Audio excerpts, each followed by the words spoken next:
Dakhla est un miracle qui peut être proposé comme exemple aux pays africains, a estimé hier à Rabat le président fondateur du Forum Crans-Montana, Jean-Paul Carteron, qui a noté que le Forum ambitionne de faire de cette ville du sud du royaume un véritable laboratoire de réflexion. S'exprimant lors d'une conférence de presse pour présenter l'édition 2020 du Crans-Montana prévue du 18 au 21 mars prochain, Carteron a souligné que les provinces du sud sont la démonstration de ce qu'une vision et une volonté politique et gouvernementale peuvent faire, là où a priori les conditions minimales ne sont pas réunies. Le président du Crans-Montana s'est dit convaincu qu'elle sera la future Floride du Maroc, le Tanger du Sud, soulignant que le but est de faire de ce forum un vecteur de croissance, de développement et d'intégration pour les provinces du Sud. Je rappelle que depuis mars 2015, plus de 6000 participants représentant plus de 170 pays ont participé au forum Crans-Montana et découvert la ville de Dakhla. Je vous propose d'écouter à ce propos Jean-Paul Carteron, président fondateur du Forum Crans-Montana.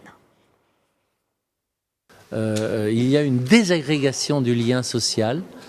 et je pense que le roi du Maroc, qui est le premier à avoir tiré la sonnette d'alarme sur ce point, a raison. Et c'est pour ça que nous nous sommes dit que par rapport à tous les travaux que nous faisons pour le développement économique dans ces pays du Sud, il était important de parler aussi de la place de l'homme et de la femme au centre des choses, de remettre avec humanisme, de remettre l'être humain au centre des préoccupations. La sécurité humaine, le fait d'avoir droit à la tranquillité quand vous marchez dans la rue, à ce que vos enfants rentrent de l'école sans se faire attaquer, la sécurité sanitaire, le fait d'avoir accès à des soins et des soins de qualité, la sécurité alimentaire, tout ce qui touche à la sécurité, en fait, touche à la dignité humaine. Et les gouvernements doivent faire des efforts pour parvenir à un tel objectif.